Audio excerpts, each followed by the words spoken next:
boys and girls. Chris Reed here with Eight hours! yeah. And today we are talking about the people of the decade being the 1910s, because we are forbidden from talking about anything current. Yep. Once we have a chance, we'll be going to the late 1990s up until 1909. But there's nothing really happening, and we decided to just do a video where there's actually something happening. So let's go to the very first person. Actually, in this case, rank 10 because he was fucking damn aura fucking farming was Rawl Walsh. Ah. Who used his psychic energy to force us into number 10, or force himself into number 10, because that we were struggling to find people. Yep. So he was born on March 11th, 1887, and he died December 31st, 1980, at the ripe age of 93. He had a nickname as known as Uncle, and he had a fucking funny quote, in my opinion. Let me grab this quote. One moment, people. Yo, yo, yo, yo. Walsh, where are you? Here's old Washy boy. So he had a very lovely wife. It is Simpson something. Yeah, it's slipped my name mine. I think sometimes. So his quote is, "You can really double anybody if the action is good enough. It can be a monkey with a top hat and spats." And here's a little fun trivia for you all. D.W. Griffith had vowed to make a director of Walsh and sent him down to Mexico to make a documentary on the notorious Pancho Villa. Walsh rode with a revolutionary leader from Juarez to Mexico City, recording the journey on film. Walsh later confirmed on a long-standing rumor after a battle in which Villa took many federal soldiers prisoner. He made Walsh and his crew film the prisoner executions by firing squad. When Walsh got back to Hollywood, however, studio executives refused to allow the studio. Oh my god, did it go out again? Us? No, you're here. Okay. I'll be so pissed you don't understand. To be to be the executions to be included in documentary as they were deemed too grisly for audiences to watch. I'm gonna side with the studio on that one, especially for the 1910s. That would have been very intense for an audience. Yup. His most famous role was in Old Arizona. He played as a Cisco kid. Oh God! Yes, that is one of the few films I knew as a child, is because, well, it's one of the things as a child you would just kind of hear about. Like that, oh, the Cisco kid. Then One of Johnny those Walker weird, Jr. Hmm? yeah, it's like one of those weird pulpy things that everyone talks about all the time. Yeah, it's one of those weird things. It's a kind of, I guess you could say a mainstay in the zeitgeist. Yeah, Yeah, no one actually knows what it's from, like Conan the Barbarian. No one's ever actually read the Conan pulp stories, but everyone knows about it. yeah. Um. So that is Mr. Walsh out of the way. He's ranked 10th because, well, he's fucking aura fucking farming, and because, well, we had no one else to really put there. He was good. He was damn good enough. So next up will be Frank Borzay. I'm probably saying that wrong. I don't care enough to fucking figure it out for real. European names go burr. Yup. So Mr. Frank Borzay was born April 23rd, 1894, and he died June 19th, 1962, at the right age of 68. Damn. So, as a quick little thing to say here is that we will only be covering the films between, the actual dates of this decade. So, nothing in like the 20s, 30s, 40s, 50s. You get the gist. Mostly talking about people's achievements during the time we're talking about. Yep. When we do have a separate video about the most noteworthy people, we will be covering their entire career and also their fucking personal life because we're weird like that. And it's funny. They're dead. Their privacy doesn't matter anymore. Government said so. Also, it's not like we can really do much to them. I guess the worst that could happen is to their families, but they didn't do anything. So Yeah, we could expose some sort of deep cover up nobody knew about. So, Mr. Frank here did a number of films around this time period. For example, The Atom, The Curse of a Coup, The Gun Woman, Flying Colors, which was also uncredited fucking for. You'd see that happen. We Lady Betty, and of course, my favorite, A Mormon Maid. With the strangest costumes on the planet. Yeah. So here's a little bit of trivia for you all from about old Frank Borzay here.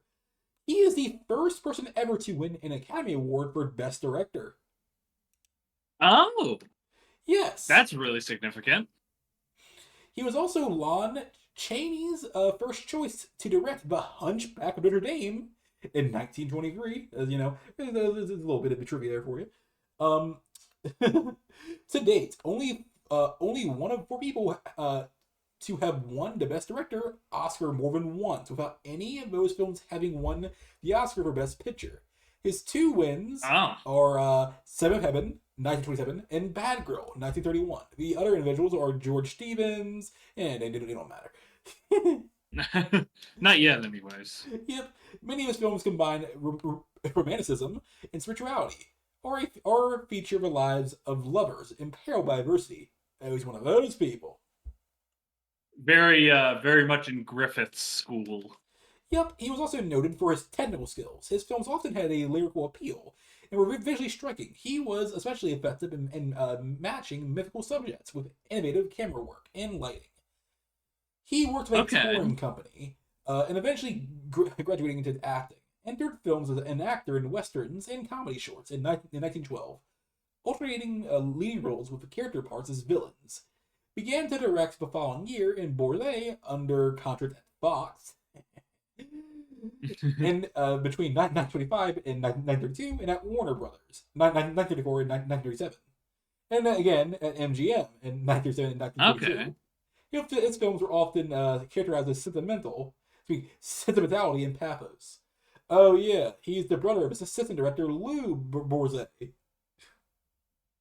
He's a lot of fucking Oh, things. Oh yeah, he was also a damn licensed fucking pilot.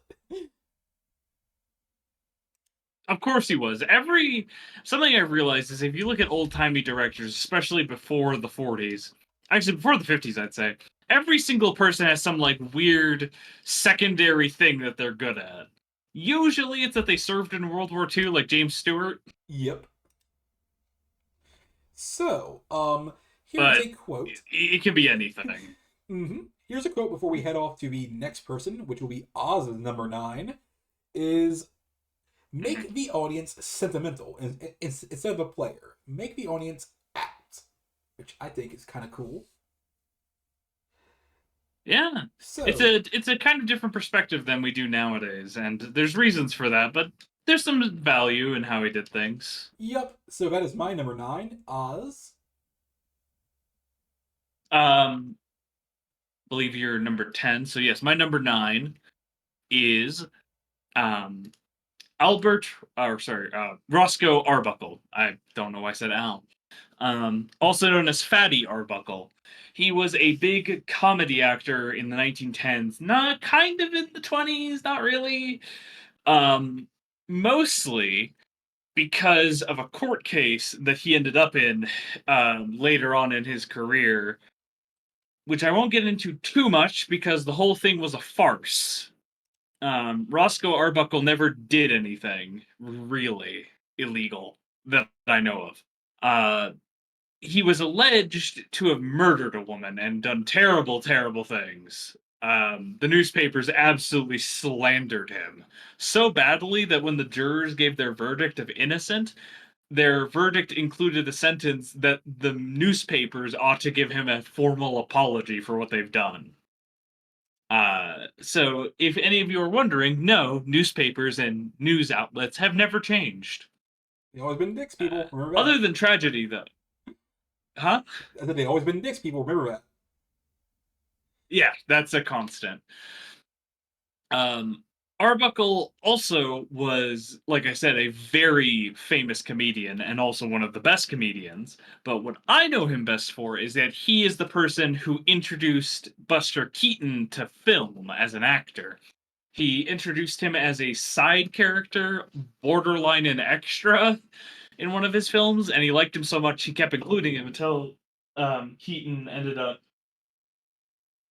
starring in his own films. Uh, so some other things is to tell you how famous he was. He was the very first actor to be paid $1 million a year in 1920s money. Mm. That is an insane paycheck. That is Dwayne the Rock Johnson levels of cash money. Um, and just a little wholesome thing. After his career, after he got blackballed from Hollywood, Buster Keaton personally supported him because he was the only reason that Keaton got a career after vaudeville started to crash and burn. Oh, you love to see it. Generally, it seems like Arbuckle was a very kind-hearted individual from every story I've heard, and was very talented. And I believe he became one of the Three Stooges. He did. Yes, Larry, is that right? Or was he Uh, Curly? I think he was Curly. yeah. Yeah. So he had a career even after his blackballing from Hollywood, but I think he was definitely an important figure in early film and one of those people that kind of get forgotten about when you talk about the early days, Mm-hmm. especially when he gets washed out by the big three silent comedians. And that's my number 9. So, my number 8 is Gloria Swanson. Oh no, boy. Some people would argue that she literally deserves to be much higher in this, but I don't really care for her. But hey, she is well deserving of being on this damn list. That's for damn sure. Okay, to begin with, she was born in 1899 and she died in 1983. She was 80 fucking 4 when she was fucking finally gone. Oh boy. So something about her is that she never intended at any point in her life to ever go into acting. At any point. Oh, Yep. She began work in a department store as a sales clerk, and at the age of 18, she went to a movie studio in Chicago, and the rest is history with her. She is an intriguing woman, extremely intriguing, and so let me get on to her movies because I have seen a number of her lovely films. She's also referenced a few times in fucking The Simpsons of all damn things. I know, right? she referenced in a lot of things and actually became the image for the washed up Hollywood actor from the silent era, which is very insulting, but yeah. Yeah. Her last film in the 1910s was called Male and Female. So that's something. Gee, I and, wonder why she was cast in that movie. her, Sex. and her first ever film was The Fable of the Club Girls, and 4 times veteran. It was a short, and I think it's fucking lost. A lot of films are lost. Also, that seems like a very old timey Gloria Swanson kind of movie to be in. She had a lot of fucking quotes, because she was that bitch for real. I heard that she was very commonly mentioned in the tabloids, which we will have to talk about if we read more of that one magazine. Yeah, the movie screen thing. Yeah, yes. I wonder if she appears in that, Oh, or if it's too late because she was already washed up. she might have appeared a few times. We'll see. So here's her freaking first quote. It says that I'm that bitch for real. I've decided that when I'm a star, I will be every inch and every moment a star. Oh, that's saucy. That's given some major that what do the young people say? Serving cunt is I think the word I want to use. Yup. Her next quote is: "All creative people should be required to leave California for 3 months every year." You know, you know. She may have a I know that quote is like almost over 100 years old now, but she's got a point. Her next quote: "I think all this talk about age is foolish. Every time I'm 1 year older, and everyone else is too."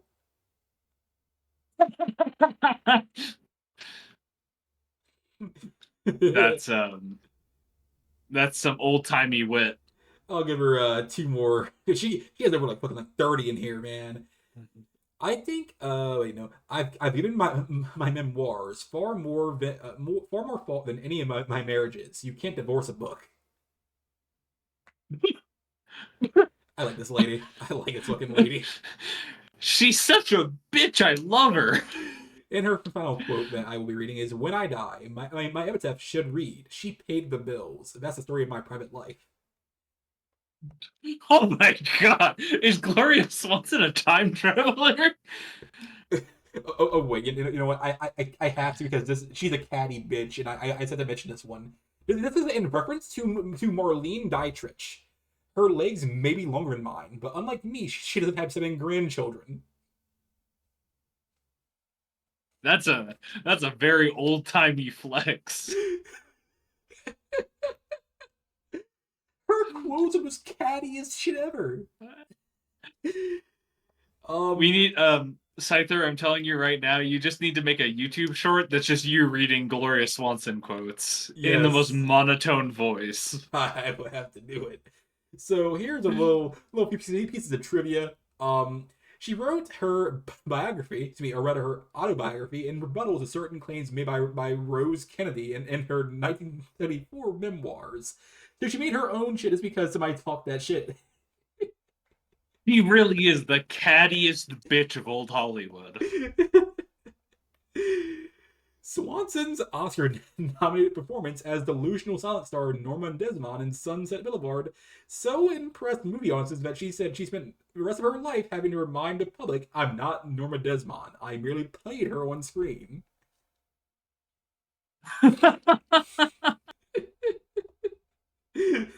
I mean, okay, to be fair though, Norma Desmond as a character is literally just Gloria Swanson.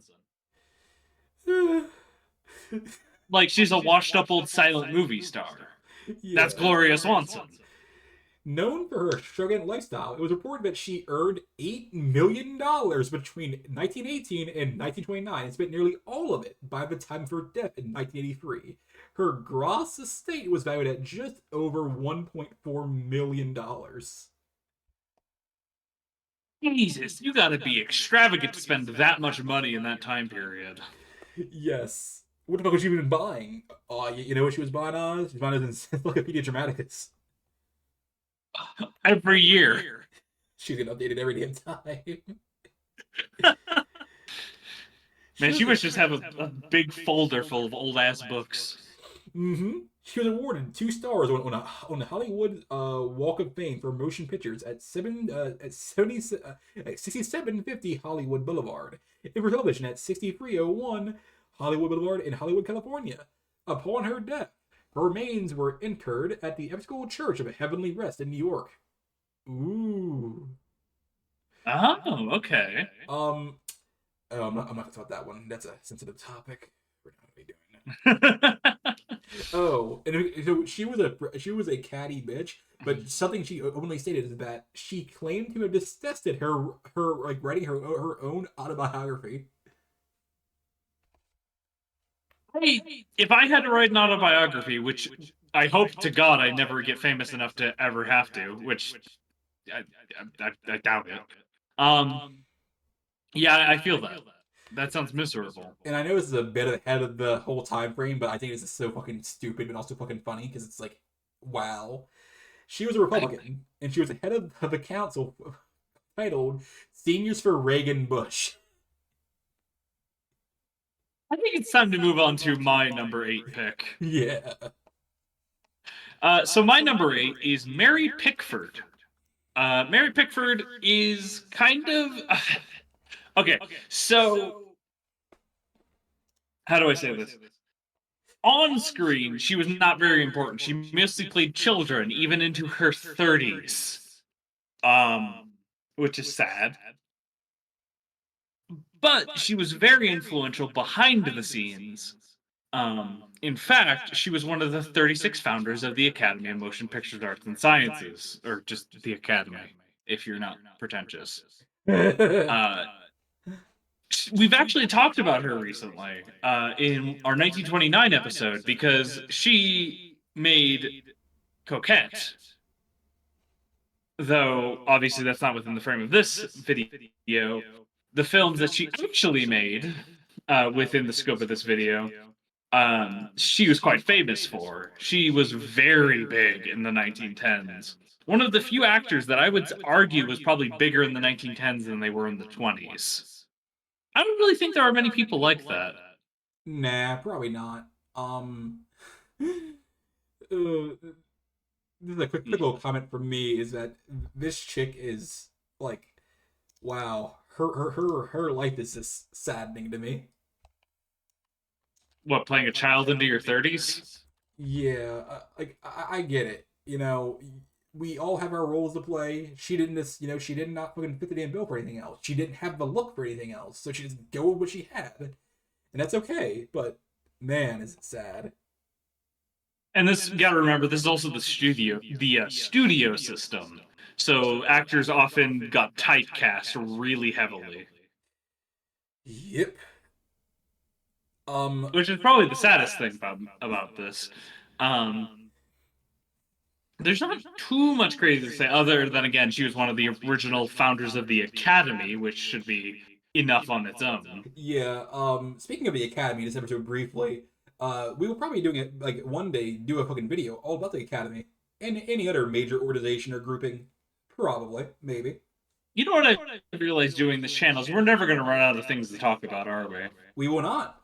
There is a lot of shit they fucking cover. It's fucking history, and there's so much damn history, especially like think about it like this. Even if we ran out of like, all this other shit to talk about, especially even gossip, juicy ass gossip, we can just talk about for forever. It's Yeah, and as well, I don't know about you, but I have not lost, ever since we started this, I have not lost one bit of passion for this subject. So, for the people who actually watch this, we're not going anywhere. Um, oh Either way, something I should let just me. Oh, go ahead. this about Mary. Her actual name was not Mary. It was actually Gladys. Yes, so she was one of the first victims of that weird Hollywood thing where if you go there and they don't like your name, they give you like a Hollywood name, like a performing name. Uh, you actually see that in A Star Is Born. It's kind of fucking sad, but Lord, is it fucking funny. Apparently, debatably, I don't know how much I'd believe this. Mary Pickford was the subject of the first cinematic close-up shot in 1912's Friends. Ooh, the original Friends. I doubt they have anything to do with each other. I'm just really hoping that they are somehow connected in a deeper metaphysical thing. She was also the first actress to receive a percentage of a film's earnings. Ooh, look at her being special. Yes. As you can tell from a lot of these things, she was very business oriented. And that's what caused Coquette. But if you want to hear more about that, watch our 1929 episode because we talk a lot about Coquette and how much we hate it. Yep. Uh-huh. So I and Oz have the same number 7. Mr. Cecil B. DeMille. He is one. Well, I've seen a few pieces of his work. Um, Unfortunately, a lot of his big namer titles are all later, so nobody really knows who the fuck this fucker is. But he still does have some films from the 1910s. He does. He was born in 1881. Thus far, he is the oldest of this grouping. But he died a lot sooner than all the others. He died in 1959. Oof. He did make The Cheat, which I think is a really racist film. I'll have to watch it sometime. Ooh boy. So yeah, I'm doing a very weird order, but I don't care. His last film of the 1910s was also male and female, which we just mentioned with Miss what was it, Gloria? Gloria Swanson, yeah. Yeah, they were in a number of films together. Well, he's fucking producer, so yeah, no wonder. And his first ever Is film this was like Sternberg and that one chick? mm-hmm. His first ever film was The Squall Man. Like a bird? No, it's a Native American thing. Oh, that. Oh no. So Can we just have one episode without racism? he also had a shit ton of damn quotes. And the first thing I can tell you immediately is that he is wrong. You don't even know what it is, but he is wrong. What did he say? The public is always right.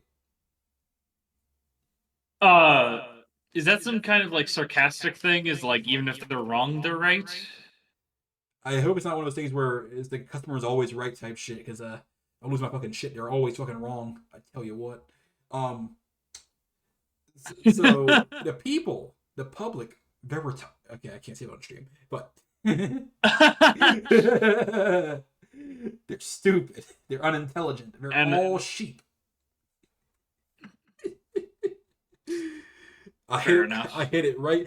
I'm right. You know I'm fucking right. They're all fucking sheep. If you can bow down to the fucking massive fucking opinions, they're all fucking stupid losers who have no fucking opinion for their damn selves. They can't fucking think about damn fucking big beak and tell them what to do.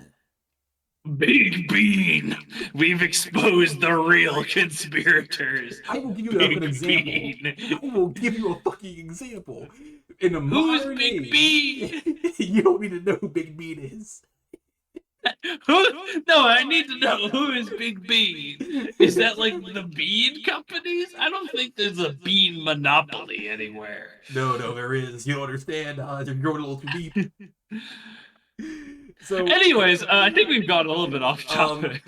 no. I think about him in modern example. The modern example of this, and this is the person that you should know. He's wholesome. He's fucking sweet man. He's a sweet ass man. Casey from Queso.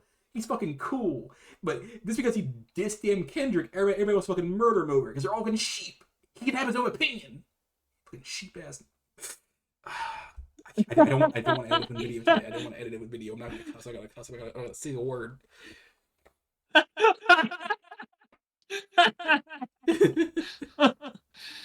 Oh my god. Okay. So the next quote is he said this right to his damn crew. He said this to his whole crushing crew. You are here to please me. Nothing else on earth matters. I don't like this guy. This guy seems a little wrong. This next quote: Give me give me any 2 pages of the Bible, and I will give you a picture. What? He's basically saying, give me any 2 pages at all, and I can make a whole damn movie out of it. Oh, he's using picture in the old time. Oh yeah, I forgot. He did make the Ten Commandments. That one, though. That wasn't 2 pages. It was I don't think he made a ton of Bible movies. no. He was just making a joke. Yeah, fair enough. It was a theory that died very hard that the public would not stand for anyone dressed in clothes of another period. I got around this objection by staging what we call a vision. The poor working girl was dreaming of love and reading Tristan and Isolde. The scene faded out, and the scenes were depicted on the screen that the girl was supposed to be reading. Thus, a bit of costume picture was put over on a man who brought this from a theater, blah blah blah, and no one in the fucking public cared. That actually is a very fair quote. That there actually was some fear with some people about that people would not want to see things from different periods. It's fair. As someone who's watched a lot of 30s films that are all historically based. Ugh. Anyways. Every time I make a picture, the critics estimate of American public taste goes down 10%. Is he basically saying I make trash films that the critics are salty about it? Yes. I hate this guy, but I love to hate him. Like he's so comically over the top. I love it. A picture is made a success, not on a set, but over the drawing board. I hard agree. Okay. All right. He had a bone to pick with the damn critics with this next one. I make my pictures for people, not for critics. He really doesn't like critics. He did not. I'll give him like 2 more. I didn't write the Bible, and I didn't invent sin. True. is that one of those things that old timey directors say when they're like, "Hey, I know I just did some degenerate shit." Yeah.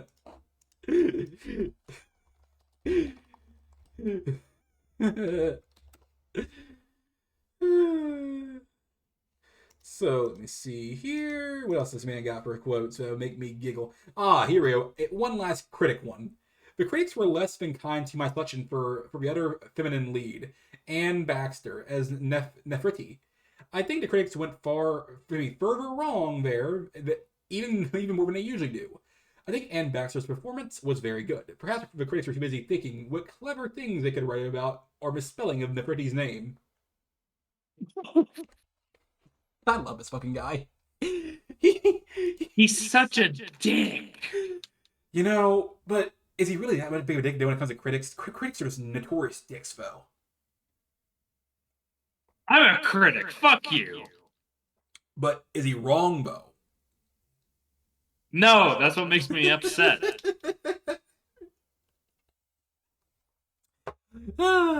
I actually do recall like there's a whole war between actors and fucking directors and involving fucking critics. There's a whole thing we had to cover one day. Usually Hollywood hates the critics, and critics hate Hollywood, so it balances out. Yep, and here's his nicknames: CB, the Master of Spectacle, the Master of a Biblical Epic. Okay, that last one is very what bragging rights. So we're going up to number 6 now. Yes. I guess I'm Would you speaking. like me since you go on? You want to speak for this one, or do you want me? I guess I should start. I don't have a ton to say about this one. My number 6 is Giovanni Pastrone, or Pastroni, because he's Italian, I think, is how you say that. Yeah. He was the director, writer, producer, tech lead for Cabiria.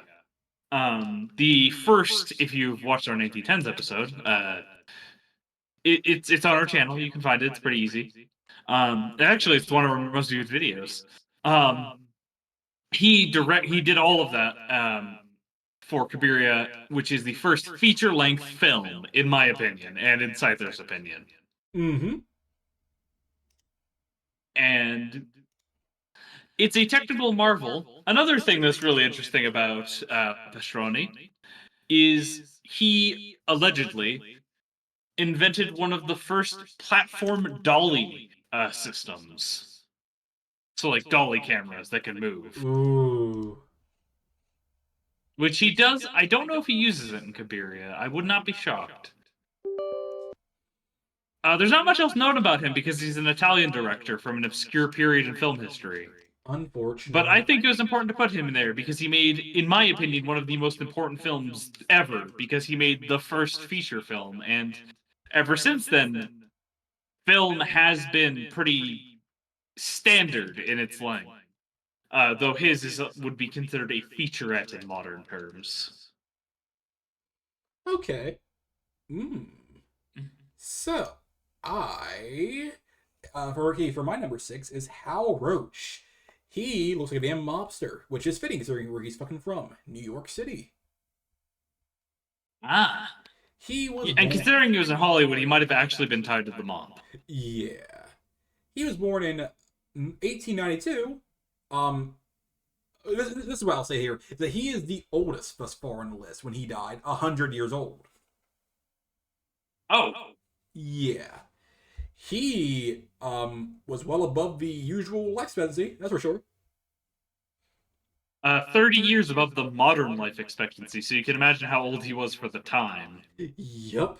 So, okay, here we go. Let's go down to his first ever movie, because you know what, he was a lot in movies. People, give me a second. Jesus, why isn't this guy even talk that damn more? He's in so much damn shit. He was prolific. Jeez, I'm trying to go all the way down, but it's not going all the way down yet. Okay, here we go. His first appearance was with Willie Runs the Park. If we can go all the way back up, please. His last appearance in the 1910s was The Floor Below. If only that shit was faster to go up here. That'd be great. But so he had a very odd set of jobs before he would end up as an actor. He was a mule skinner, a wrangler, and a gold prospector, among many other things. Man had the most cowboy ass jobs in existence. And in 1913, he would meet Harold Lloyd. Hey yo! Yeah, for that little fucking fun fact out there for all y'all that care about old Harold Lloyd. All three of you. Actually, if you're watching this, you're probably interested in these things. So, Mm-hmm. So let us hop in here with some facts. When Hal Roach died at the age of 100, he outlived many of the children who starred in his Our Gang films of the 1920s and 30s. Oh, oh, when he was a young lad, he idolized Mark Twain, who he also met as a young boy. oh, Uh, okay, oh wait, he found a studio called Hal Roach Studios, which was active between 1914 and 1959. huh? He was also, god damn, his daughter was hot. Oh my god! He's the father of Margaret Roach. That's an unfortunate last name. She was also in a number Margaret of Roach. films. I didn't mean to include that here, but it's what happens sometimes, Life is like that, isn't it? Yeah, let's get down to is something a bit more fun. Quotes. I'm having a lot more fun now with the quotes than I felt I would. They're quite entertaining. In those days, there was one secret to making a good comedy. If it made the audience laugh, it was a good comedy. Based. That's snarky. The greatest comedies that were made by anybody were made in two reels. I don't care who it was. I think two reels is like 15 to 30 minutes, Give or take. depending on how big the film is. Mm-hmm. I think that's what he means. It depends on when he said it. Oh, this I agree with. Harold Lloyd was not a comedian, but he was the finest actor to play a comedian that I ever saw. Okay, I I get what he's saying. yeah, I kind of like the perspective of like that he's not a natural comedian. He's just playing one. I feel like it takes away from him a little bit, but I get what he's saying. Yeah. He's a different kind of beast. Mm-hmm. On the Our Gangs kid, I've seen Cary Grant sit and watch those kids for half an hour at a time and marvel at the ability to convey an idea. They were natural little actors. Farina, Alan Clayton Hoskins could cry big tears in 20 seconds. You'd think that his heart was breaking, and 1 moment later, he'd be back playing again. They were a special kind of child. Today, you'd have to have a contest to find one like them. They talked and acted exactly as children really do, and that's what made Our Gang so popular. And finally, this one will be something. 75% of the things that Chaplin did in pictures had been done in England, only in a different way. What does he mean by that? Everything that man Chaplin did was already being done in England, but differently. Was he saying like, ah, it's not being done in movies, huh? They're actually doing it or something? I think that's what he's going for. Fair enough. I think Hal Roach is an interesting, nice little guy here. With a very unfortunate name. Yeah.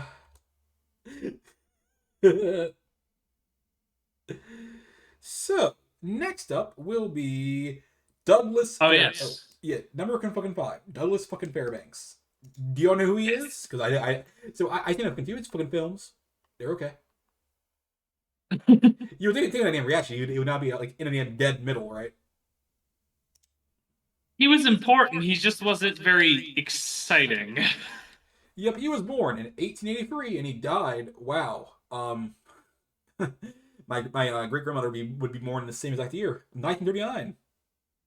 Oh. Yeah. Um. Let's see what it is. Okay, he was in a lot of interesting little films. He was in a film called Hollywood. That's not in 1910s though. So his last film of the 1910s was When the Clouds Roll By, and his first ever film, The Lamb. Well, that sounds like a Christian moral film. I'm Sounds already like it. trembling in my boots. So here's also some lovely trivia here. He hosted the very first Academy Awards in 1929 alongside William C. DeMillier. Oh, another person on our list. Yep, during his European honeymoon with Mary Pickford. Wow. Oh, they're married. Okay. The couple was greeted by crowds of up to 300,000 people in London and Paris, which made them Hollywood's first ever celebrity couple. Oh, could you imagine how fucking annoying that would be, though? Extremely. I mean, maybe at first it's like, wow, we're really not like that. Now, like, multiple times after that, like, oh, God. Please, just let me have my honeymoon in peace. What do they say? 300,000? Yes. So here's something. Oh my god. Here's something very cool. Is that his portrayal of Zorro was the inspiration for the iconic DC Comics hero Batman. Oh my god. Yeah, that is really cool. Because Hell yeah. we actually already went over what inspired the Joker, which I believe is may have been in the now maybe lost 1991 video we covered. We'll see. God, I hope not. I hope we can find it. I don't want to re-record Yeah, that. that thing was a whole beast on its own. Um, oh boy, he was also one of the founders of United Artists, alongside Mary Pickford, Charles Chaplin, and of course D.W. Griffith. The boy. He was the visual inspiration for the original illustrations of the superhero Superman. Oh, Good lord, he was inspiring. He was inspiring he was things. really giving main character energy. But this is actually where the fucking very fucking funny part comes from. Did you know that Superman's his persona Clark Kent was inspired by Harold Lloyd? That makes sense. I think Harold Lloyd even played a journalist in one movie. Mm-hmm. Oh boy. he was I remember seeing the also Keaton. he was also one of the few actors of the time that did almost all of his own stunts. Oh, that's got to be dangerous, especially given, early Hollywood. Yes. Only the most dangerous stunts he didn't do, and in that case, a stuntman would be used. Oh god, being a stuntman sounds terrible. You have to be quite the adrenaline junkie. Mm-hmm. One thing that happened was he always requested, for some unknown reason, that his name would always be credited last in all films that he did. That's quite humble. It I is. believe that was probably because, in old timey Hollywood, um, the order of where you were on the credits was often just a sign of how famous you were, Probably about right. Um, and actors would fight over who got to be top G in the credits. also, this is an old flashback because he couldn't do this for a really fucking long time. Uh, in 1908, on holiday, he hiked across Cuba and made a walking tour of the Yucatan. Imagine trying to do a hiking tour Oh, of Cuba today. that's all right. That's a hobby. That he's such an interesting fucking figure. He's interesting. I want to do a fucking video on him now. He really is the main character. His nickname was Doug. Oh, And here's well, some yeah, quotes. Douglas. These are some of last words, and which means obviously that one lasts all these quotes. But for next quote is the man that's out to do something has to keep in high gear all the time. True. I feel that. Is that just a 1920s way to say hustle? Yeah.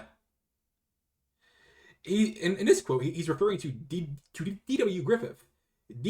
Ah. Did not like my athletic tendencies, on a spontaneous habit of jumping a fence or scaling a church at unexpected moments, which were not in his Whoa, script. what?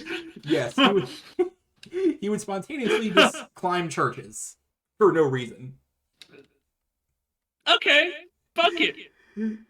Griffith told me to go into a Keystone in the Keystone comedies.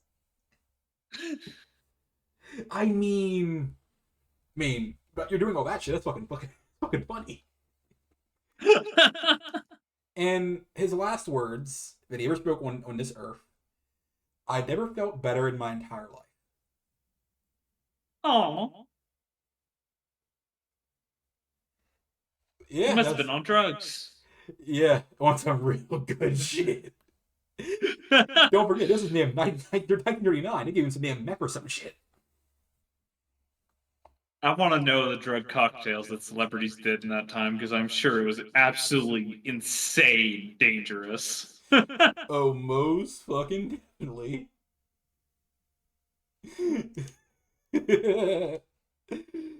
So, that is Douglas Fairbanks. Next up for you, Oz, is Buster Keaton. Yes, I actually know quite a bit about Buster Keaton just because he's one of my favorite comedians, or was, he's dead. Uh, Buster Keaton originally is from vaudeville. He would later become a very famous silent comedian, the third most famous of the big three. So technically last, but you're still last in being the most famous comedian. So Hey. you're still famous. Uh, he would eventually sign up with MGM, which he would quote say, or he would say, "quote was the worst decision of his life." Fair. Uh, Signing up for a major studio, yeah, that makes sense. Uh, he also, fun fact that I just kind of remember about him, is during the filming of, I think it was The General, it might have been one of his other films. He did a stunt where he fell from a water tank and water like splashed on him and he hit on a rail or something. Yes, I think this was The Ooh. General. Um, Fun fact about that scene, he actually broke his neck and didn't realize it until 11 years later. That adrenaline must have been going crazy for those years. I know. Okay, then. Go wild, Keaton. Keaton also made, this is less of a fact and more just a thing. Keaton has made one of my 10 out of 10 films, The General. Ooh. Uh, he was one of those real famous, real legendary director, writer, producer, one man army kind of filmmakers that were really big in his era. Though after The General, he would not be allowed to make films like that anymore, mostly because it was a failure and the studio didn't want to take any more chances on him. Let me see if there's any funny trivia about Keaton.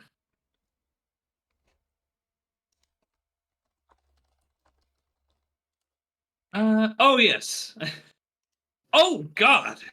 He He fought in World War One and Oh. became hearing impaired in 1918. Oh, sorry, it was Sherlock Jr. By the way. Okay. Uh, Keaton, just a little funny thing.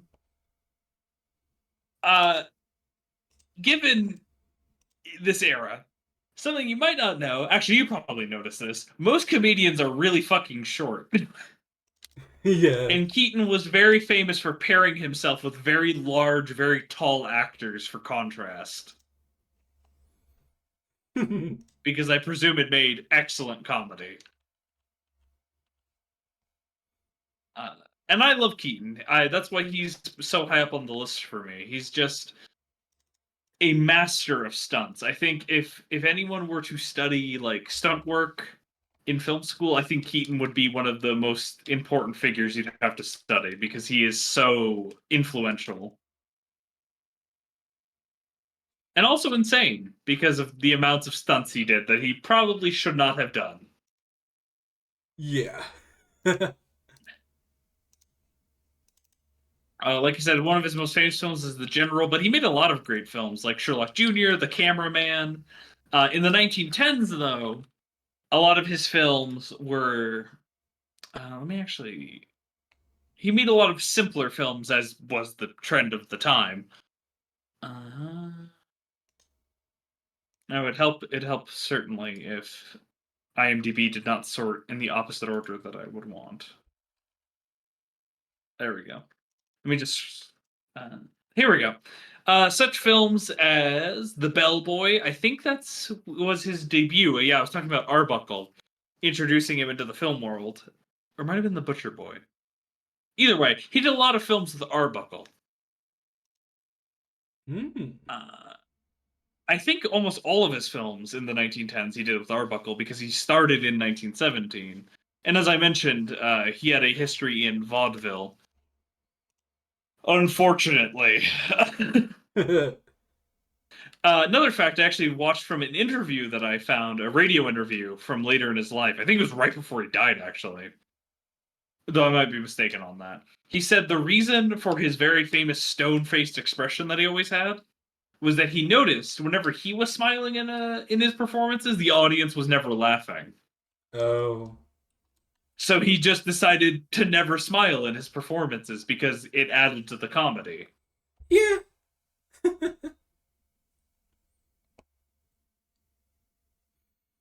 So that's Keaton. All right. Next up, this is my lovely choice of the day. And number fucking four, the big four. Oh boy, this will be fucking fun. Is Mary I Pickford. think she's somewhere on that. I think yeah, we talked about Mary Pickford. Yeah, as your number eight. This is my number fucking four. Woohoo! I guess the thing we can kind of talk about is what made you put her much higher than I did. I think Do you? for her time, she was a really good actor. No matter her damn role as a child in this case, she played her role to a T. And I think that she is better than any other female actress of this time frame. Yes, including Gloria. Well, that's not hard. Gloria was mostly known for how pretty she was. And the fact that she was a catty bitch, which I mean, just with all that, like now in my head, I would place her at like one, but it's too late now. I I think your one's still very valid. So Yep. So Miss Mary Pickford was born April 8th, 1892, and she died on May 29th, 1979. She was 87 years old when she died. okay. So, going all the way down, let us talk about, because we already tackled her just a little bit. Let's go to her trivia. There's some things about her. As previously stated, she was one of the 36 founders of the Academy. Um, Mhm. and she intended to have all her films destroyed after her death, fearing that no one would care about them. She was convinced not to do this. Also, counterpoint: if no one would care about your films, why would you need to destroy them? Well, she would make sure that they're just gone. She's gone, they're gone. A lot of actors hated their film history. I think, especially in this period. And I can understand in a degree that the fucking fear of people not wanting to see your shit. And obviously, by the time of her demise, she was already fucking forgotten. So obviously, nobody cared about her anymore. But somebody was kind Which of is convince her. it's kind of sad that for a long time a lot of actors were just forgotten and no one really cared about the history of the medium, which is how so many films became lost. And I think it's one of the reasons that I find our channel's purpose so important and why we like to talk about these things is because the past is being lost if we don't preserve it. Mm-hmm. She was the first movie actress to receive a percentage of a film's earnings.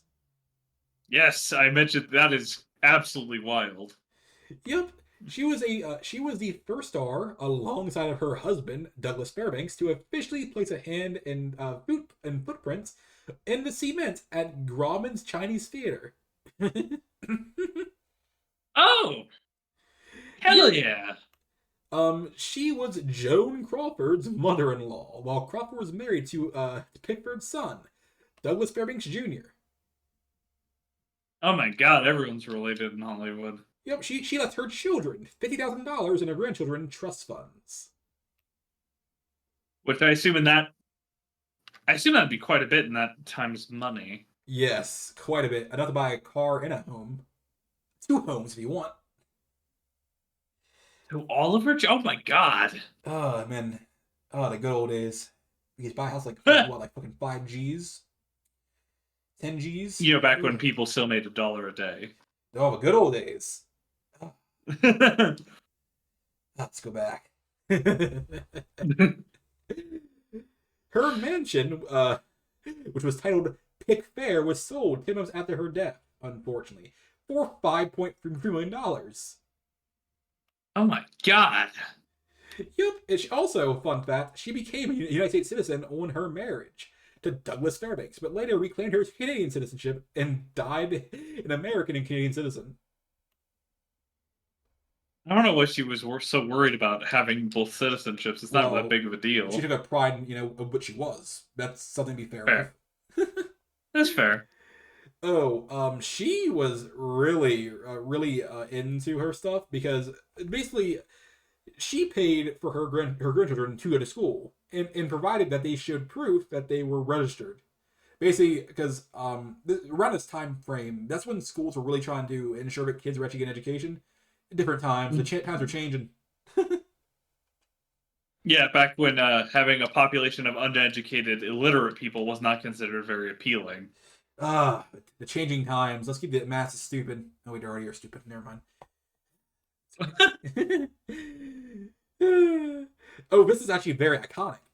This is very important because it affects Miss Gloria Swanson heavily. She turned down Oh, the role of Norma Desmond in Sunset Boulevard, which would then go to Gloria Swanson. And if you remember, Gloria had to basically tell people repeatedly that she is not Norma Desmond. it'd be weird to see Mary Pickford in that role, especially given. I guess she had a similar kind of backstory to Gloria Swanson, Mm-hmm. just not She, as catty of a bitch. yeah. Here are some quotes. She has some lovely quotes. We were pioneers in a brand new medium. Everything's fun when you're young. Yeah, Yeah, the whole damn medium was young. You basically do whatever you want until those stupid bureaucrats in fucking Washington's like, hey yo, you're being a little too saucy for my liking. I also think it might have been the studio system, is what she's referring to. Probably. But no, those fat cats in Washington, somebody should probably get rid of them. Oh wait, hey yo, CIA, what the fuck are you doing, man? Oh my god. Oh. This is so true to modern day too. I'm sick of Cinderella parts. I'm wearing rags and tatters. I want to wear smart clothes and play the lover. I feel that. We maniacs had fun and made good pictures and a lot of money. In the early years, United Artists were a private golf club for four of us.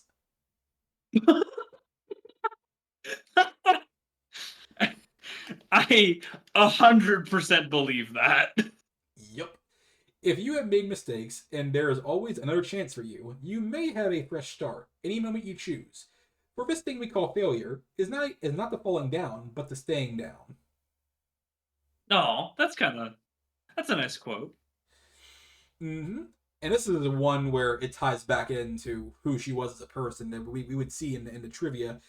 I never liked one of my pictures in its entirety. To be fair, most of the movies she was in weren't great. Yeah. During her retirement, she would say, and I quote, I'm not exactly satisfied, but I'm grateful. That's a fair opinion to have. Yep, and I'll give her two more quotes and then we're, yeah.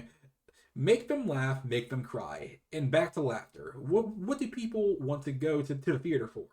An emotional exercise. I am a servant of people. I have never forgotten that. That's quite humble for a Hollywood actor. Mm-hmm. And so in her old age, prior to her demise, I saw Hollywood born and I've seen it die. I don't know about that one, Chief, but I get what she's saying. Yeah. Is this one of those things where Oh, she was talking about the '50s when the studio system was dying. so what's so important here is that this is she's one of the OGs, man. She's one of the OGs. Shit. So it's kind of like fucking Queen Elizabeth, where she had to see her empire just be there and just slowly die. It's like that. Oh yeah, Yeah. she did create the end of her own career with her little shit fit she had over her career. Frankly, Yeah. Um, she's intriguing.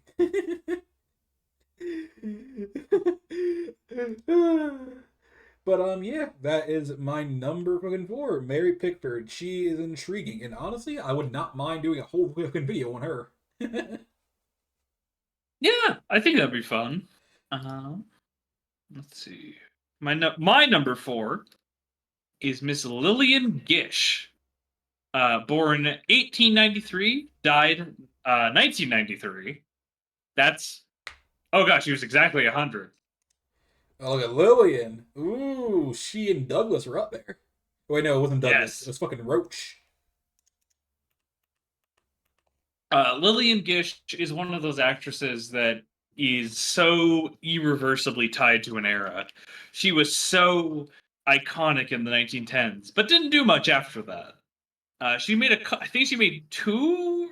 She made a couple films in the 20s and made some appearances in some other things, but she is mainly known for her performances in the 1910s and very well known for appearing in D.W. Griffith's works.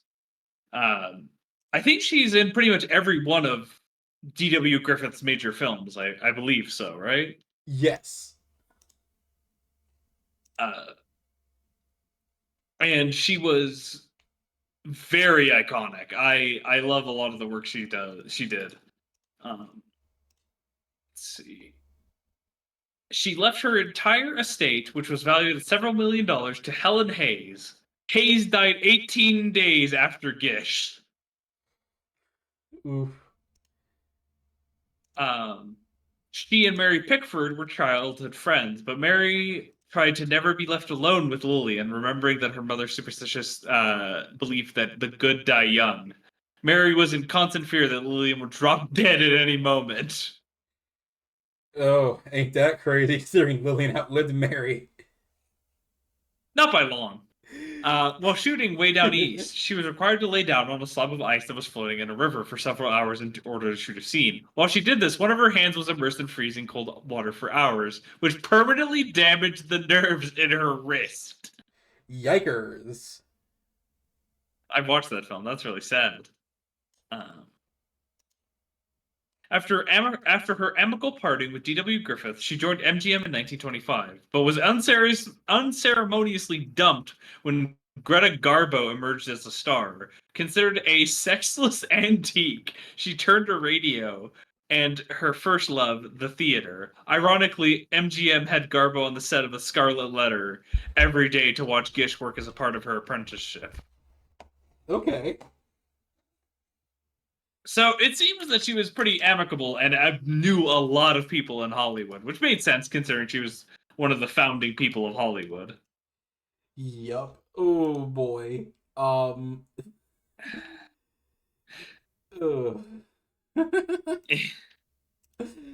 All right. Do you have anything else to say about this lovely lady, or we want to next? She was eternally 12 years old, and I don't know how to feel about that. Yeah, it also freaks me out that a lot of people I'm related to, or we're related to, ancestor that are dead. Looks like both Lillian and Mary. I don't like that. That freaks It'd be me out. like that. That freaks me out. Um. Next up is number three bracket, which for me is Eric von Streim. This guy's fucking intense. That's what I say. He So looks intense. yeah, he was born in 1885 and he died in 1957 at the age of 71. Oh, Yeah, he. Oh boy. So his first film ever was in 1915 with the movie The Birth of a Nation, which I believe we already covered. Yeah. we've talked about it a couple of times, and we talked about it in our 1910s video. Yeah, and the last video he did, or rather, film, was in 1919, Blind Husbands. So let's go over to some Lovely trivia. His Hmm. longtime business manager was Elmer Cox. Cox. And he was the father of actor Dick Sargent. Huh. He immigrated to the United States at the port of New York aboard the SS Prince Frederick Wilhelm on the 20th of November 1909. Hmm. Oh, he started in the film industry as a bit player, an assistant director, and an art director for D.W. Griffith. He had an uncanny sense for detail and decor, costume, and nuances in human behavior, often dissatisfied. He was prone to attempt perfection by extending the film's absurd running times and exceeding his allocated budgets. He was twice sacked, first by MGM chief Irvin Felberg after disagreements over the cutting of the Foolish Wives, and for running behind schedule on Merry Go Round, and the second time by producer and star Gloria Swanson. You can tell there's only a few names in Hollywood at this time. Yeah, um, he's a guy who was, yeah, he's a perfectionist. Oh Lord, he only has one quote, but Lord, am I gonna say it? It's fucking huge. If you live in France and you have written one good book, or painted one good picture, or directed one outstanding film 50 years ago and nothing ever since, you are so recognized as an artist and honored accordingly. In Hollywood, oh, in Hollywood, you're as good as your last picture. If you didn't have one in production in the last 3 months, you're forgotten. No matter what you've achieved. He, ooh, it is that terrific. It is that terrific, unfortunately necessary egotism that in the makeup of the people who make the cinema. It is the continuous endeavor for recognition and the continuous struggle for survival and the supremacy among the newcomers that regulates of old timers to the ash can. Huh. I Hard suppose agree? because of how competitive Hollywood is, it kind of has always been that way. Yeah. Which I don't like that nature too much because No. it can really fuck people over, which it has. Child stars say hello. Shirley Temple, great example. He has a nickname, the man you love to hate. Oh, Which is weird because outside of his perfectionist behavior, he doesn't really seem like much of a hateable person. oh, his characters because he always played villains, Yep, he like put. Oh, a in lot of Foolish Nazis. Wives. A lot of Nazis Yeah, going on here. well, yeah, he was German. Oh, it's perfect. Next up for you. Al Jolson. Yep. Al Jolson is a unique kind of person in that he was one of the few multi-talented creators in this era. He was a musician first and foremost, but he also dabbled in acting in the 20s, though that's not really relevant here. I'm more so talking about his music. Um, Al Jolson also, weird thing to mention, and this is probably going to get into some controversial territory. If you disagree with me, that's fine. You're entitled to your own opinion. Uh, he is well known for using a lot of blackface, though that was just kind of the standard of his time, which doesn't make it any better, but it just means, yeah, everyone was doing it. Uh, it's also strange considering Al Jolson was probably one of the most progressive people in Hollywood, which I know is strange. But he was one of the few people fighting to make sure that black people mostly actually were allowed to be in roles instead of just people doing blackface. Like that. Uh, yeah. One of my favorite stories about Al Jolson, I think I've said it on the show before, but he had heard that a couple or some entertainers had been refused entry to a diner based on their race. He found these people, offered to take them to a nicer restaurant, and quote said that he would sock anyone in the nose who tried to stop him. Which absolute Chad move. Jolson made a lot of music and is arguably one of the first musical celebrities in existence, though that can obviously be debated. Yeah. He was definitely the most famous of the 1910s, though, in my opinion. and was one of the first real jazz musicians. Though, if you do want to listen to him, please be careful. Not because there's anything super terrible in it, but because it's 1910s jazz and it might destroy your ears. So, next up, or for me, at number 2, Buster Keaton. Yeah, So, Keaton. I like Keaton. Oh man, but he falls a bit short of my number 1, but that's okay. Um, his full name is Joseph Frank Keaton. He was born on Mm. October 4th, 1895, in Pequot, Kansas. Oh, that's some backwoods ass location. Yep. And he died February 1st, 1966, at the age of 70. Mm. Ooh, boy. So, let us go down to his films. And he was a lot of damn good films, people. Yeah, but he appeared towards the late 1910s. It's okay. Mm. He appeared in 1917 with his first film, The Butcher Boy. And his last film of this decade would be The Hayseed. Mm. So, going down to, okay, see, this is a name that we should bring back. His wife was named Eleanor Keaton. Eleanor. That is an old person name if I've ever heard it. That's a name that needs to come back, though, for real. Eleanor? That goes hard.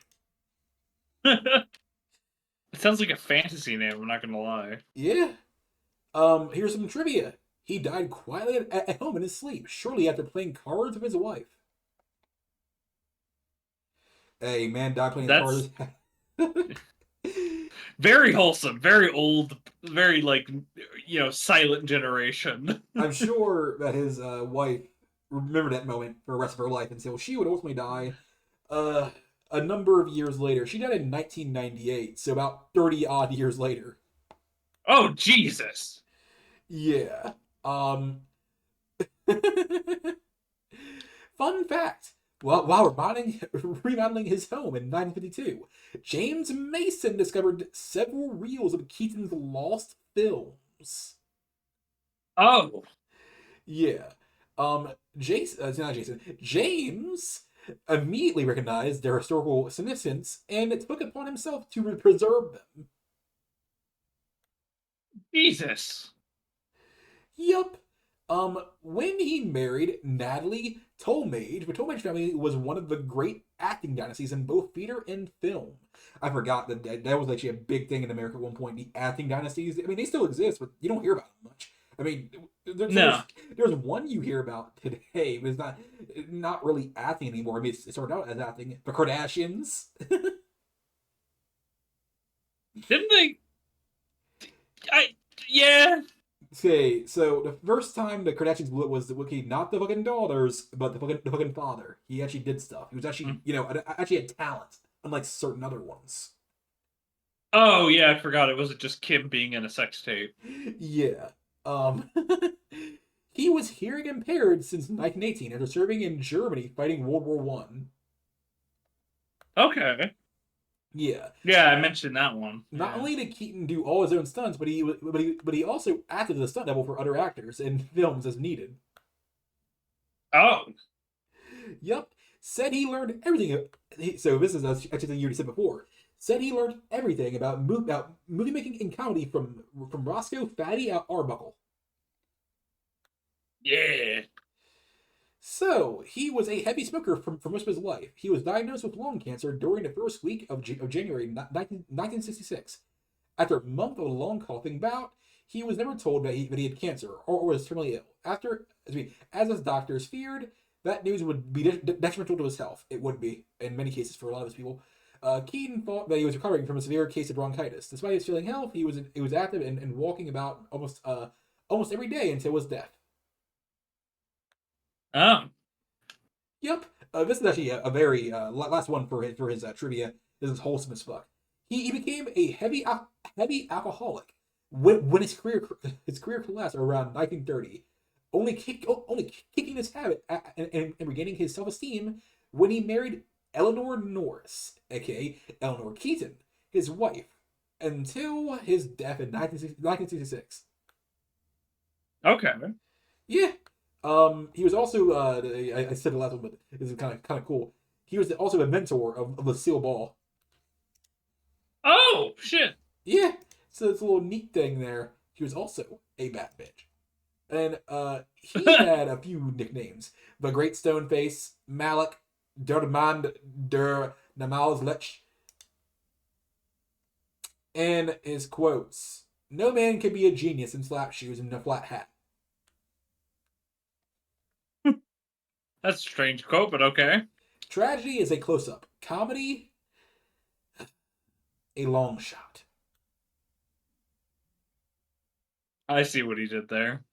I gotta do some sad scenes. Why? I never tried to make anybody cry in my life. And I go round all the time, dolled up in kippy clothes, wear everything but a corset. Can't stub my toe in this picture, nor anything. Just imagine having to play act all the time without ever getting hit with anything.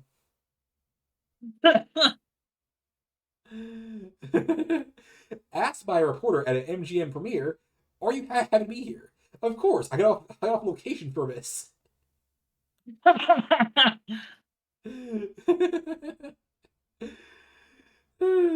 Silence is of the gods. Only monkeys chatter.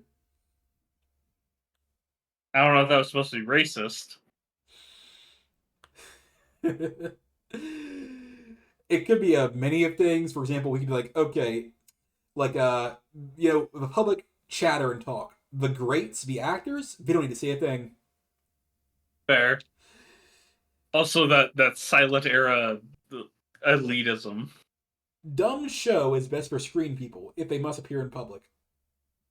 It is really. You can just act dumb all you want.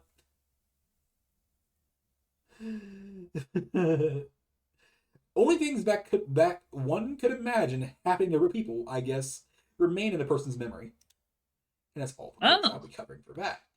I think, but okay, I'm be real. A number of people on this list could most definitely get their own one video, maybe. Mostly just the people that were involved in the creation of the United Artists. Mostly those people. you could always do a video just on the United Artists and kind of cover them briefly. Yeah, but I feel like some of them are very much worthy of their own independent without being shafted in any way. That's true. Especially my number two, Mm-hmm. Charlie Chaplin. The Chapper. I feel like Charlie Chaplin is one of the only people from this period who needs very little introduction. Charlie Chaplin is a legend, even to this day. When you think of silent comedies, you think of Chaplin. I'm pretty sure everyone does, if they have any images of their in their head of silent comedy. Chaplin, obviously, as some people would know, originated from Britain, came to America, and became a huge star, being one of, though not the first person, to earn $1 million a year. He was getting $1,000 a week, I think, very early on, making him the richest man in Hollywood. He was very well known for his rise, and I think his fall was even more interesting, which we'll talk about. We kind of touched on, but we'll be talking about more later in the series. Mm. Kaplan in the 1910s was on fire. I think he was more prolific in the 1910s, though obviously he made higher quality stuff in the 1920s. Uh, Chaplin is there's so much to talk about, and like we said, we could do an entire video just on Chaplin. But here's some trivia. Um, a much repeated story claims that Charlie Chaplin once entered a look-alike contest and finished third. That's hilarious. Long after becoming a millionaire, he continued to live in a shabby hotel room and kept his studio checks in a trunk for months. Uh, As of 2021, he is the only person to receive a 12-minute standing ovation at the Academy Awards when he appeared to accept an honorary award for the incalculable effect he has had in the making of motion pictures and in the art of form of this century. It is the longest in the history of the Academy Awards up to 2021. Mm. Oh my god. He and Buster Keaton had an interesting relationship, long considered rivals, but always having avoided commenting about each other in the press. Chaplin hired Keaton for a part in Limelight. Keaton, who was flat broke at the time. Oh wait, this is from a different period, but yes. Oh my God, he had his youngest son at 73.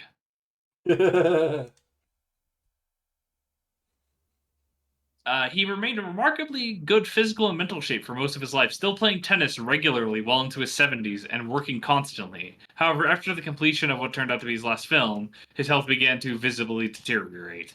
And he also kind of looked like who's the prime minister? Who's the prime minister of Britain during World War II? He looks like oh boy, Neville Chamberlain. No, I wasn't thinking of that. I was thinking of fuck, I can't remember his name. The one you're all thinking of and are screaming in the There's comments. only two of them. There was Neville and there was the Bulldog. I think it's the bulldog I'm referring to. He looked like him. The fucking fat dude. Yes. Look up pictures of Charlie Chaplin when he was old.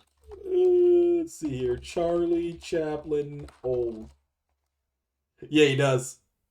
Jeez.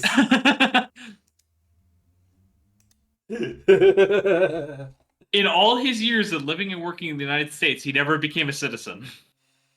Good. It's a scam anyway. Once he worked as a butler in England, a job he enjoyed. He was fired after he was caught playing a trumpet he had found in his employer's attic. He also made a lot of songs. Instrumental from the sounds of it. Because Yup. I've never heard of this man's music. But yeah, I don't know what there is to say about Chaplin. He is a legend, and most of you already know about him. Yup. So my number one, yeah, we're on the top bracket. This is the best of the best. Is Mr. Chaplin. So it's what I'll say immediately. This will not be the last time we'll see Chaplin on this list. We'll see him again at least two or at least fucking three more damn times at least. But even then, but He's Chaplin, definitely appearing in the 20s video. yeah. Imagine in 30s too, depending how shit goes there. But Chaplin Yeah. name, we'll be seeing him again. So it'll disappear for a while, but it'll come right back around the 2000s, 2010s, and 2020s because he has a granddaughter and she's an actor too, and she's a lot of damn shit. Hell yeah. She was in Game of Thrones. Oh shit. Yeah, so we will be seeing her again, and is it not her, but him again in some form or some way. But we're not here about her. We're not here about Chaplin himself. Chaplin is a neat fella. I think that he got shafted one too many times. That's at least my opinion, at least. He also married a 13-year-old. So what? It was a damn thing of a damn time. Who cares? That's true.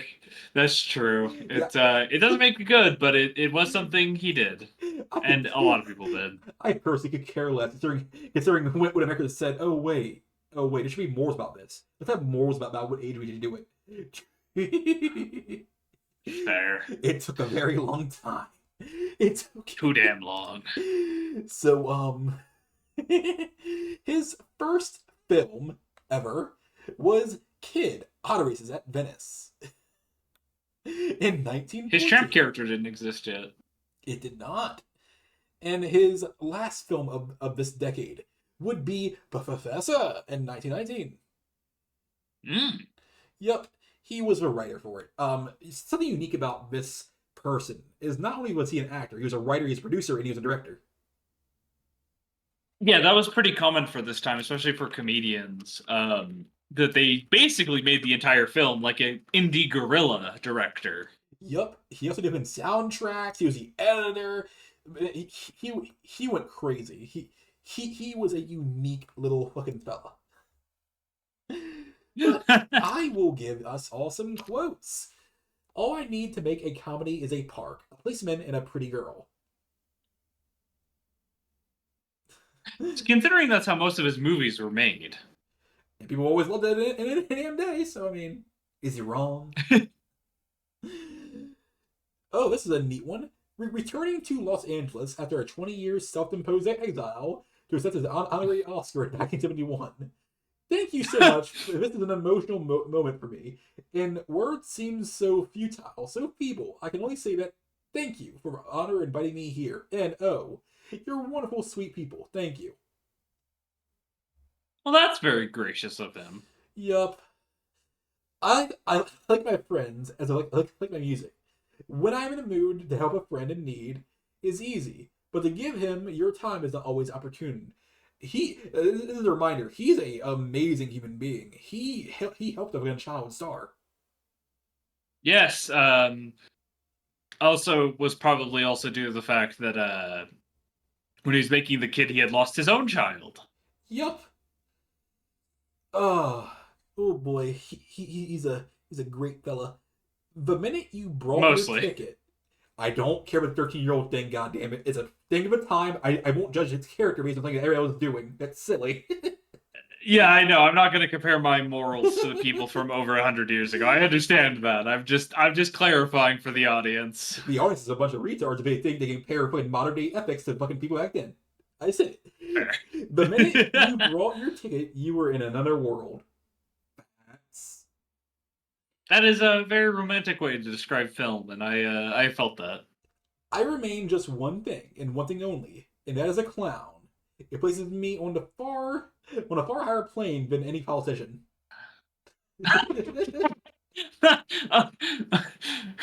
Classy. You win today, Chaplin. The saddest thing I can imagine is to get used to luxury. You know, I feel that. That's a good quote. On being informed that Adolf Hitler sat through two screenings of The Great Dictator in 1940, he'd say, I'd give anything to know what he thought of it. As would I. I've heard that famous bit of knowledge that he watched it twice. I wish I could be a fly on the wall and just watch his reactions like he was a YouTuber because oh my god, I imagine you haven't seen it yet, Scyther? He would have hated that movie. The way the Chaplin rags on Hitler is just oh, I love that movie so much. I love this next statement because it is so fucking timeless. It is so true. No matter who's in charge, it is chef's fucking kiss. I have no further use for America. I wouldn't go back there if Jesus Christ was president. It is timeless. It is so true.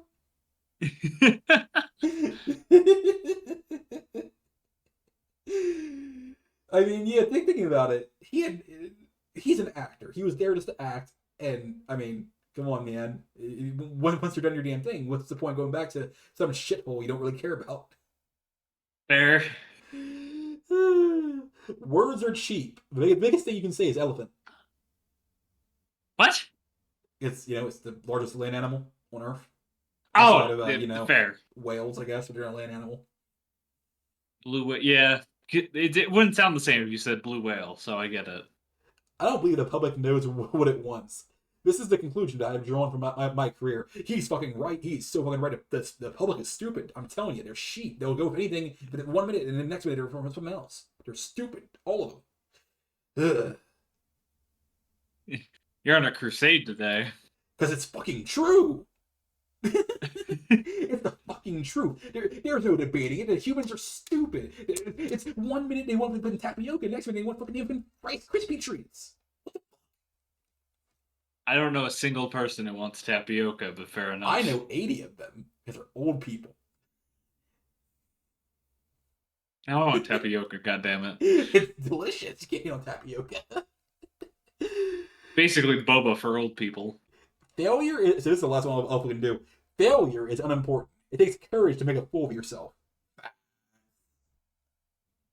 That's really good advice for actors. Yeah, it's also just general good advice for anyone in general. Like, if you're scared of, like for example, giving a speech or making a fucking video or proposing, it's okay to fucking fail. Just act the fucking fool and you'll be alright. People love a damn good joke. Look at basically you can play it all. Yeah. And that's something you can live by. That's been timeless right there. All right, Chaplin, you basically guaranteed your fucking civil fucking video.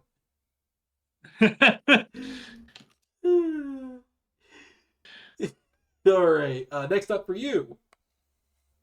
Time to talk about someone who has a troubled history. So I've made it very clear that my number one, D.W. Griffith. I obviously have problems with him. He made literally the KKK movie, and now that I've said Nazi, KKK, and a bunch of other things, I can guarantee YouTube's not going to push this video out, but that's fine. Griffith is no less still a highly, highly important figure. He made the first American feature film. He made Intolerance, a really, really spectacular production. He is the backbone of Hollywood. He was one of the main founders of United Artists. D.W. Griffith is a legend, and I would say almost very Citizen Kane-esque in persona. He's a man who you cannot deny the importance of, though you can question him. And in the 1910s, he made an unholy amount of movies. I'm talking like dozens. How many? Yeah, he made over the course of his life, he made 500 films. All but two of them were made before 1931. Jeez. So most of those 500 films were made between 1908 and 1919. Man, I wish modern day fucking film directors had the same drive. He probably worked himself to death, but Sacrifices had to be made. Let's see. He was the first man to utter the phrase "lights, camera, action" on the set of Old California. He's one of the establishers of United Artists. He also produced the first movie ever made in Hollywood.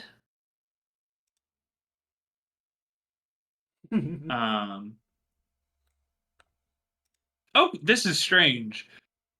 Much like Jolson, despite making something incredibly racist, Griffith has gone on record multiple times to say he's not racist and he's actually quite in favor of Native Americans. And made some of the earliest films depicting them. Hey. People of the past are complicated, so we can appreciate what they did. Exactly.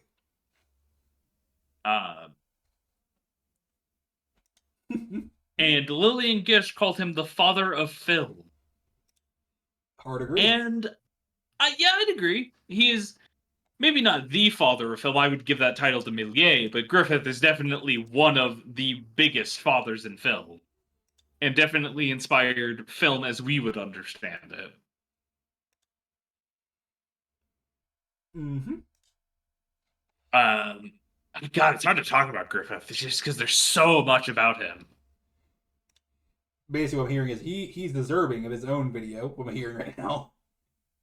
He's a complicated figure, and yes, like a lot of the other people here, and pretty much everyone who was a part of United Artists, he has a fascinating history. All right. I suppose that's our top 10. Yeah. Yeah. So, like I said, very short video. We do have a bonus, very brief because I don't care enough to talk about him too much. We have Fritz Lang, who will be more important in the 1920s than he is in 1910s. But he gets a shout out because he's cool. And he did do a couple things, and he's starting to exist.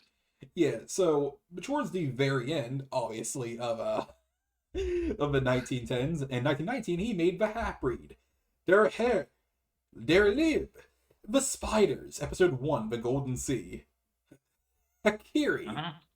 Wait, I'm sorry, is this the first episodic-based movie? He did that? Okay, There's a lot of episodic films that I wonder. I I'm too curious. We'll figure this out later. um, I'll give a very brief some quotes on this gentleman. Um, we'll do a lot more later. We'll do like one.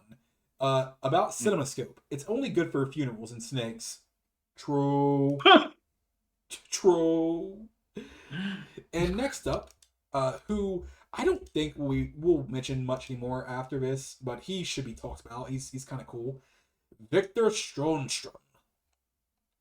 Oh, Victor here is well, one of his films that we'll probably talk about or like go back and watch is He Who Gets Slapped. It is intriguing. Um his interesting. his first ever film was in 1912, starting with A Ruined Life and ending up until 1919 with Hans Ned Testament. I don't speak Oh, fucking Swedish. I'm guessing what that says. And it says something. he has trivia, so no quotes for us. He was the idol of director Egmar Bergman, and Bergman wrote Wild Strawberries, 1957, with a Shortram in mind for the lead role. Bergman once said that if Shortram had not agreed to do the film, he would not have made it at all. Interesting. He was born in the small town of Arjong, Slabroche, Sweden. A sculpture in his honor is a part of a famous sculpture walk in the middle of Arjong. If you couldn't tell, neither of us can do Swedish names. His mother was an actress, Sophia Elizabeth Hartman. Uh-huh. He began his career in Sweden before moving to Hollywood in 1924. And he was also known in Sweden, in the United States, as Victor Seastrom, and was a pioneering Swedish film director, screenwriter, and actor. Huh. Meaning that no American could pronounce his name last name, so we gave him the most cool-sounding last name we could. That sounds about right. But yeah, that is people of this decade. This decade is, well, intriguing to say the least. I think that these actors are some of the most important. They're not, like not just actors, but directors, whatever, producers. They're some of the most important people for the medium. Which it actually leads me into deciding on how I will be titling this because this is for movies, which I have come to a conclusion is this for movies and probably for TV shows, but for music and tabletops, they should have their own thing, I suppose. Yeah. We'll figure it out after this, but I really enjoyed this, and it's given me a lot to think about. It was kind of interesting to revisit this, especially considering it is still our most viewed video is our 1910s video. I think what makes the 1910s interesting for me is how primitive it is. It feels like the dinosaurs of film. Yeah, it's kind of weird how there's a lot of like how do I say this? A lot of things that are the same but completely different compared to now with these actors and actresses and movie producers because like they're still as humans, man, and they're still doing their thing. That humaning, what that even does. But People will be people. yeah, this is weird seeing all of all of the fucking first of a whole medium. I like that. For example, the fucking first celebrity killing couple. Yeah, there was a lot that was very. There's a lot that I can like about the 1910s, though. Actually, watching 1910s films is rough, Yeah. and listening to 1910s music is even more rough.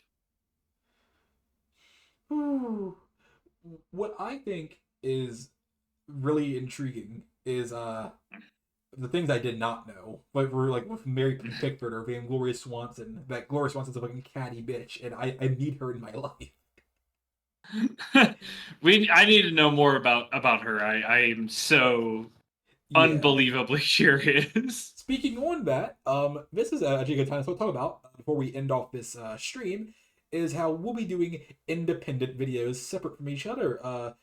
Because obviously we can't just take up the stream days, aka Wednesday, I don't know, Monday. It's usually set aside for our streams for the actual the main line stuff. Or sometimes we'll do a one off like the magazine fucking videos or stuff stuff like that. I will be covering, I don't know who just yet, but a person that will have their own full length damn thing. It'll be a whole fun thing, and I'm looking fucking forward to it. It might be fucking Chaplin, or it might be fucking damn fucking Gloria. Who knows? Yeah, whatever strikes your fancy. I have been desperately trying to make time in my work week to write a book review that I'm going to be recording for both A Picture of Dorian Gray and uh, H.G. Wells' The Time Machine, as I am currently trying to find some of the best literature of the 1800s. If you are watching this and you made it to the end, firstly, thank you. Secondly, please, for the love of God, give me recommendations because oh my God, there's so many books and I don't know which ones I should actually read because I'm currently suffering through Pride and Prejudice.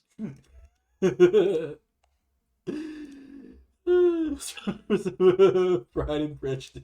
It's terrible. It's not actually bad. It's just hard to read, I should say. But yeah, I hope you all enjoyed this. This has been a very fucking fun ride, and eventually we'll come back to do another decade thing, probably or after the 1934 coverage we'll be doing. Oh boy, that'll be fucking fun. Fun. We need to put some distance between us and the 20s so we can look back on that. Yeah, that'll be that'll be a whole fucking thing, and we'll be seeing some very fucking familiar fucking faces. For example, Chaplin, for sure, Buster Keaton as well, Griffith as well. Yes. The 20s? Yes.